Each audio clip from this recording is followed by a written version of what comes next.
ciidamada sida gaarka u tababaran ee Jubbaland ayaa iyagu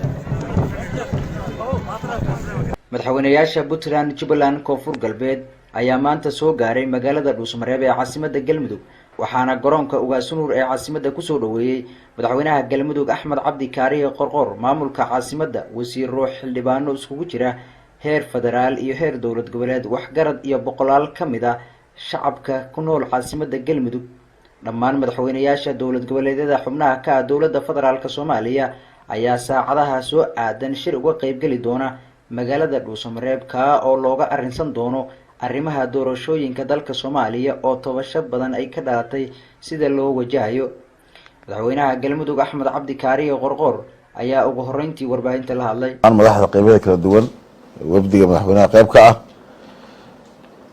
waxaan leenahay madaxweyne soo dhawaada madaxweyne ku soo dhawow Galmudug ku soo dhawow caasimadii magaalada Dhuusamareeb caasimadii Galmudug madaxweynayaasha Puntland, Koonfur Galbeed iyo Jubbaland oo si wada jira warbaahinta ugula hadlay xarunta madaxtooyada Galmudug ayaa ka mahad celiyay soo dhaweynta diiran ee loo sameeyay soo booqan caasimadda Galmudug ee Dhuusamareeb waxaan aad iyo aad iniga mahad celinayaa soo dhaweyntii diiranayd ee walaalnimada ahayd oo aan maleynayno inay Puntland si gaar ah reer Galmudug gaar ahaan reer Dhuusamareeb soo dhaweynta aad iyo aad oo qiimaha badneed inay soo dhaweeyeen aniga waqtigii la socday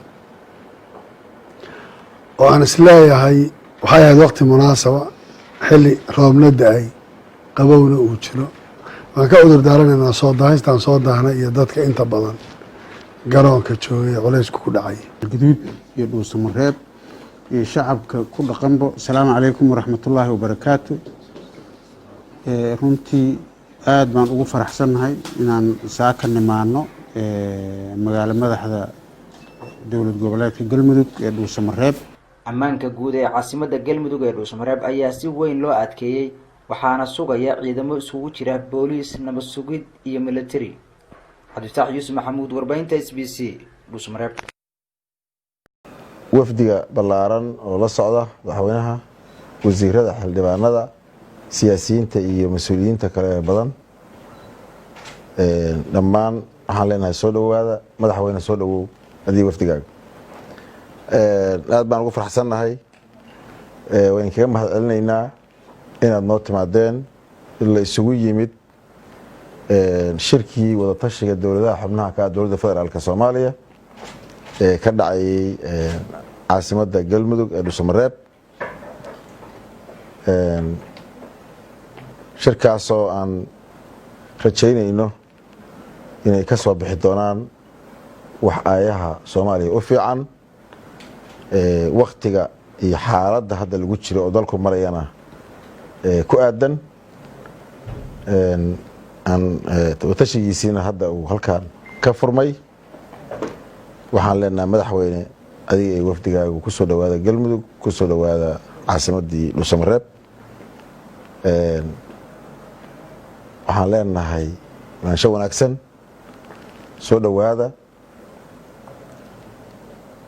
shirkan wada tashiga Soomaaliya wax badan bay ka sugaysaa ama ay ka rajeynaysaa in inta laga rajeynayo laga helo ama ay ka soo baxdana waa rajeynaynaa waxaanan ku kalsooni badan ku qabnaa dadaal badan ku bixinaynaa in law aysan rajada iyo waxa dhagaha iyo qalbiga ummadda Soomaaliyeed u fiican inay ka soo baxaan mar labaad iyo mar saddexaad waxaan leenahay madaxweyne adiga wafdigaaga ku soo dhawaada gurigiinii ku soo dhawaada deegaankiinii ku soo dhawaada dadkiinii waxaan rabaa inaan uga mahad celiyo marka hore salaan kadib assalaamu calaykum waraxmatullahi wabarakaatu. reer galmudug gaar ahaan reer dhuusamareeb soo dhoweynta aada iyo aada oo qiimaha badneed ina soo dhoweeyeen anigii waftigii ila socday oo aan isleeyahay waxay ahayd waqti munaasaba xilli roobna da-ay qabowna uu jiro. waan ka cudur daaranaynaa soo daahaystaan soo daahnay iyo dadka inta badan garoonka joogay culaysku ku dhacay. taa madaxweyne adiyo wafti adiyo martidaada golaha wasiirada iyo xildhibaanadaada iyo dadka reer galmudug gaar ahaan reer dhuusamareeb waan idinka mahad celinaynaa soo dhoweyntii aada u kululayd ee qiimaha iyo qadarinta lahayd. ficlan waxaan dareemaynaa inaanu nimid guriganagii oo maanta aan isleeyahay reer galmudug iyo dowladda cusub ee galmudug laga soo doortay ka dhisan hadda ee xarunteedii sida fiican ugu shaqaynaysaay waxay nasiib maanta u heleen shirkaani inuu ku soo hagaago xilligan oo dhuusamareeb uu ku dhaco iyaga marti loogu noqdo. wuxuu noqonayaa shir taariikhda gelay.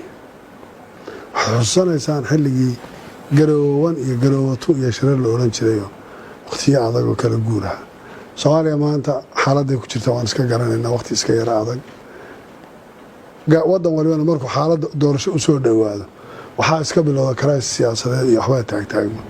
laakiin maanta soomaalidu waxay aada u soo wada fiirinayaan dhuusamareeb war laguma shiri jirin meelihii la tegi jiray mayna hayne talow waxaa ka soo bixi doona oo wanaag badan iyo laga rajaynaya waliba inay wax fiican oo ummaddu dhagaheeda u waxaysan yihiin oo soomaalinimada iyo soomaalidaba u fiican.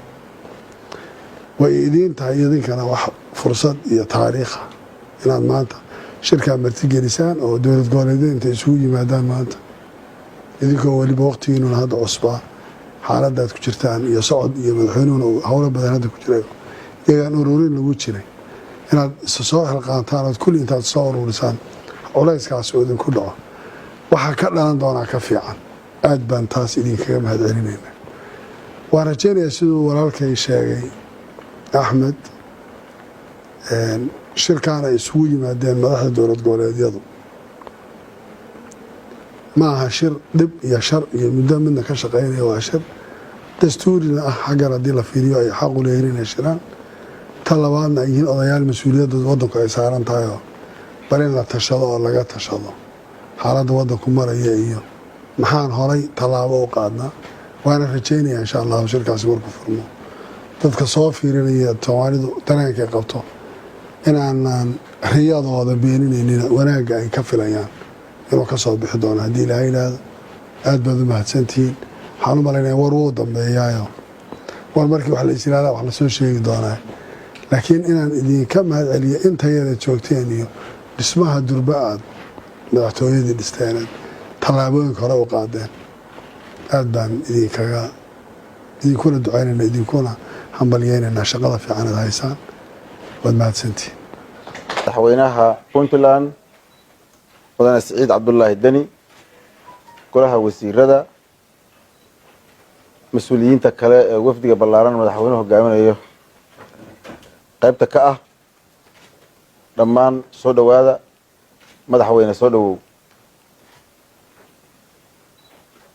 aada iyo aad baan idinkaga mahad celinaynaa eebaanshihiina iyo siday ballantuba ahayd kasoo qaybgalka gogashii ama wadaatashigii dowladaha xubnaha ka ah dowladda federaalka soomaaliya inaad noogu timid iyo wafdigaaga ballaaran. aad baan kaaga mahad celinaynaa madaxweyne. waxaan ku leenahay soo dhowow mar labaad. ku soo dhowow galmudug. ku soo dhowow caasimadii dhuusamareeb. galmudug iyo puntland sida dastuurkaba ku qoran waxay leeyihiin iskaashigii guudna waa leeyihiin mid kasii duwanna waa leeyihiin. iskaashiga dowladaha xubnaha ka ah dowladda federaalkana waa dastuuri mid kasii duwanna waa leenahayoo runtii aada iyo aad dhinac walba leh.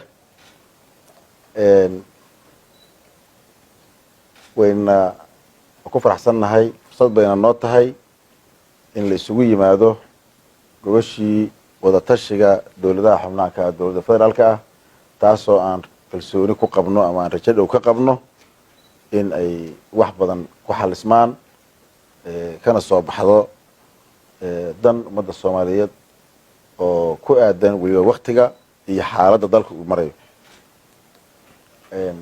aad baan isu leenahay uguna kalsoonnahay in insha allahu weliba ay dhinacyada oo dhanna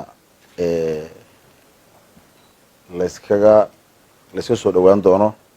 waa ku kalsoonnahay waanan hubnaa inaan dadaal bixinayno oo dadaalkii ugu dambeeya aan bixinayno.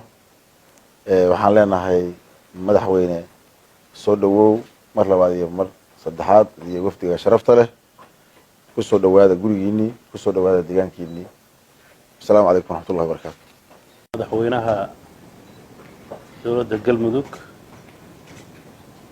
mudane axmed qoorqoor, madaxweyne ku-xigeenka, guddoomiyaha baarlamaanka, xubnaha golaha wasiirada halka fadhiya, mas-uuliyiinta kale, waxaa sharaf iyo karaamo noo leh maanta inaan soo booqanno caasimadda galmudug ee dhuusamareeb. waxaan aad iyo aad iniga mahad celinayaa soo dhoweyntii diiranayd ee walaalnimada ahayd oo aan malaynayno inay puntland si gaara maadaama daris dhow tahay aad noo fidiseen. waxaan uga mahad celinaynaa dhammaan dadka reer galmudug, gaar ahaan dadkii maanta ku sugnaa dhuusamareeb oo ka qayb qaatay soo dhoweyntaas. waxaan aada ugu faraxsannahay shirkan lagu baaqay inaan kasoo qayb galno. sida aad u sheegtay waxaan rajaynaynaa inuu guul ku dhammaado, soomaalina uu horseedo wanaag iyo horumar. annaguna insha allah waxaan rajaynaynaa muddada aan joogno inaan wixii talo ah aan meeshaas ku darsanno. sidoo kalena puntland iyo galmudug fursaddaas aan uga faa'iidaysano inaan kulamo gaargaara ah oo danihii naga dhexeeyey iyo shirarkii noo socday aan fursaddaa uga sii faa'iidaysanayno. aanan rajaynayno in kulamadeennaas ay joogto noqon doonaan. aad baa u mahadsantihiin. waktigoo adag waxaad ka raali lahaan doonaysaan soo daahidda iyo muddada dheer meesha la fadhiyey. insha allah waa aad baan idinka mahad celinaynaa. waana qodobada iyo howlaha kalena ta waktigeedaan insha allah